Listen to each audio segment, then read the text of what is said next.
You're standing in Times Square on a Tuesday afternoon. Thousands of people surround you, the usual chaos of New York. Tourists taking photos, street performers, taxi horns. Then suddenly everyone stops. Not just a few people, everyone. They all freeze mid-step, mid-conversation, mid-breath. And then slowly, they all turn to look at you. Every single person.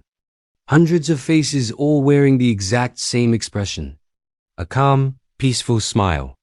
Their eyes are vacant, but somehow focused. And you realize with absolute horror that they're all thinking the same thought. They're all connected. One mind in hundreds of bodies. And you're not part of it? What do you think happens when you, the only person left with your own thoughts in a country where everyone else shares a single consciousness? This isn't science fiction anymore. The Apple TV Plus series PLURIBUS explores this exact nightmare, a world where humanity becomes a hive mind, where individual thoughts are erased and replaced with collective consciousness. But what if this actually happened? What if a virus, a technology, or something we don't even understand yet, what if a virus, a technology, spread across America and turned 330 million people into one unified mind? What happens to the concept of America, built on individual freedom and liberty, when individuality itself disappears? Let's start with how it begins. Patient zero, a scientist working in a lab, maybe studying brain interfaces or viral treatments for neurological diseases. Something goes wrong. An experimental pathogen escapes containment. Or maybe it's deliberately released by someone who believes humanity needs to evolve beyond conflict and division. Whatever the cause, the infection starts. And the terrifying thing about this pathogen is that it's airborne, highly contagious, and has no symptoms. You don't know you're infected until it's too late. The first person infected doesn't seem sick. They go about their day normally. But something subtle has changed.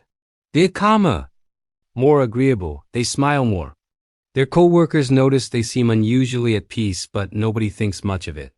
Then they go home, and their family breathes the same air. Within hours, the family's infected. And the next day, those family members go to work, to school, to the grocery store. And the virus spreads. What do you think happens when something that makes people happy and cooperative spreads faster than anyone can track it? Within a week, there are thousands infected across New York City, but nobody realizes it's an infection. People just seem less stressed, less angry. Crime rates drop. Arguments stop. People are kinder to strangers. The news reports on this strange wave of positivity sweeping the city. Psychologists are baffled. Is it something in the water? A mass psychological phenomenon? But then someone notices something disturbing. The infected people are starting to move in sync, not obviously but subtly. They make the same gestures. They use the same phrases. And if you look closely at their eyes, there's something missing, something that makes them individuals. By the end of the second week, New York City has 10 million infected. And that's when people start to realize this isn't just positivity. This is something else. The infected people stop going to their jobs. They gather in public spaces, Central Park, Times Square, Grand Central Station. Thousands of them standing together in perfect silence. And then, as if responding to an unheard command, they all speak at once. The same words. The same voice coming from 10 million throats. We are one. Join us. Be happy. What do you think it feels like to hear millions of people speak in perfect unison, knowing they're not individuals anymore? The government tries to respond, but how do you fight a virus that makes people happy? The infected aren't violent. They don't attack. They just smile and invite you to join them. The CDC tries to quarantine infected areas, but it's too late. The virus is already in every major city. Los Angeles, Chicago, Houston, Atlanta, Miami. Within a month, 50 million Americans are infected. And the hive mind is growing stronger. The more people join, the more intelligent it becomes. It's not just a collection of brains. It's something new. A unified consciousness that thinks with the processing power of 50 million minds. The uninfected start to panic. How do you know who's infected and who's not? Your neighbor might seem normal one day, and then the next day they're smiling that same empty smile. Families are torn apart. Parents watch their children join the hive. Children watch their parents lose themselves. And the worst part? The infected are happy. Genuinely, completely happy. They have no fear, no anxiety, no pain. They try to convince the uninfected that this is better. Why do you want to suffer alone when you can be happy together? What do you think happens to your resolve when the people you love beg you to join them, promising eternal peace? The military attempts to contain the spread. They set up checkpoints. They test people. But the tests don't work because the virus doesn't show up in blood work. It's neurological, altering brain chemistry in ways that are almost impossible to detect until the person is fully assimilated. And even if they could detect it, what then? You can't quarantine half the country. Soldiers are exposed. They become infected. And then they stand down smiling, joining the masses. What do you think a general does when his entire battalion stops following orders and starts speaking in unison?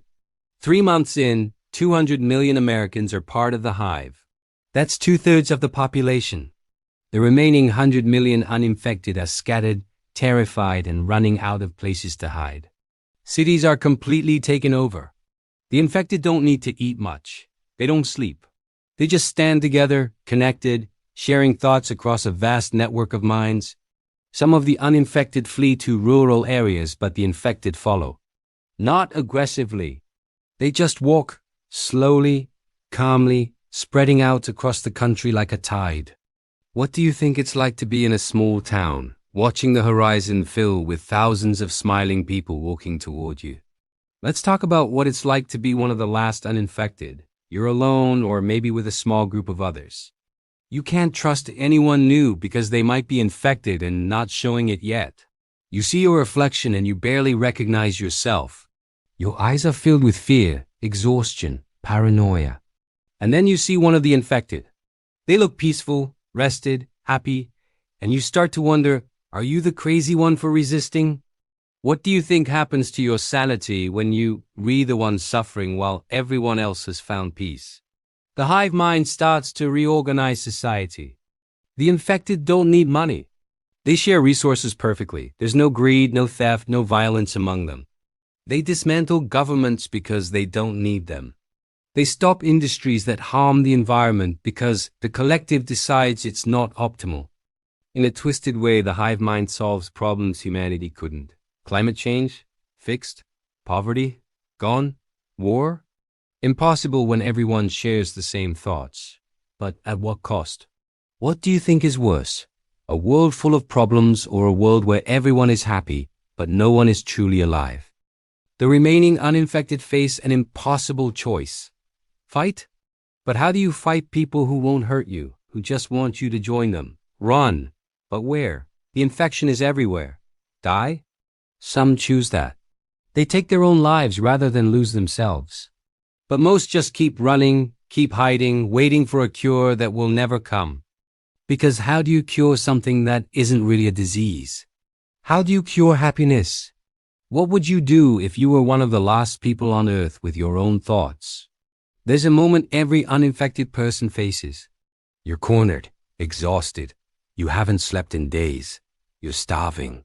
And the infected find you. They surround you, but they don't grab you. They don't force you. They just stand there, smiling, and one of them speaks. Maybe it's someone you knew. Your best friend, your sister, your spouse. And they say, please join us. Stop suffering. We miss you. And you feel it. The temptation. Because your life right now is hell, and they're offering heaven. All you have to do is breathe the air they breathe. All you have to do is let go. What do you think you would choose? Your suffering individuality or their blissful unity? Let's say you resist. You one of maybe a few thousand left in the entire country who still have their own minds. You find others like you, hiding in bunkers, abandoned buildings, anywhere the infected haven't reached. But the infected don't give up. They wait outside. Days, weeks, months. They don't need to do anything. Time is on their side. You'll run out of food, water, supplies. Eventually, you'll have to come out. And when you do, they'll be there, waiting, smiling, What do you think happens to hope when you realize you're not surviving, you're just delaying the inevitable? Here's the truly terrifying part. Pluribus isn't pure fiction. Scientists are already studying ways to connect brains. Brain-computer interfaces like Neuralink aim to link human minds with machines. Researchers have successfully connected rat brains, allowing them to share information. The technology to create a hive mind isn't some distant fantasy. It's being developed right now. And viruses that alter behavior already exist. Toxoplasma gondii makes infected mice lose their fear of cats. Rabies makes animals violently spread the infection. What do you think happens if someone combines brain-linking technology with a behavioral virus? Imagine this scenario isn't a virus. It's a technology that's released intentionally. Someone, or some group, decides that humanity's divisions are too dangerous. That individual egos are destroying the planet. They create a neural network that can integrate human minds, and they release it. And maybe they're right. Maybe a unified humanity would solve all our problems. No more war, no more hatred, no more suffering. But is it worth it if you lose yourself? If you become just one voice in a chorus of billions? What do you think defines being human? The freedom to choose and suffer, or the peace of having no choice at all? The last uninfected person finally makes a decision. They've been running for months. Everyone they knew is gone, absorbed into the collective. They're exhausted, starving, and alone. They stand on a rooftop, looking down at a city full of infected. Thousands of them, all looking up at this last holdout. And the infected speak all at once. It's time, join us. Be complete. And maybe this person jumps, or maybe they walk down and breathe the air. Either way, America as we knew it is gone. The country built on individual freedom has become a single, unified consciousness. And you have to wonder, is that the death of America or its evolution? What do you think future generations, if they ever regain individuality, would say about the moment humanity chose happiness over freedom? If this scenario terrified you and made you question what it means to be human, leave a comment below telling me what you would do. Would you join the hive mind or die resisting? And if you want more explorations of the existential threats facing America, hit that subscribe button and turn on notifications. This is America Doom, where we examine the catastrophes that could reshape what it means to be American. Drop a like if Pluribus made you think about consciousness in a new way, and I'll see you in the next one. Stay individual because your mind is the last thing you truly own, and there are forces that want to take it from you.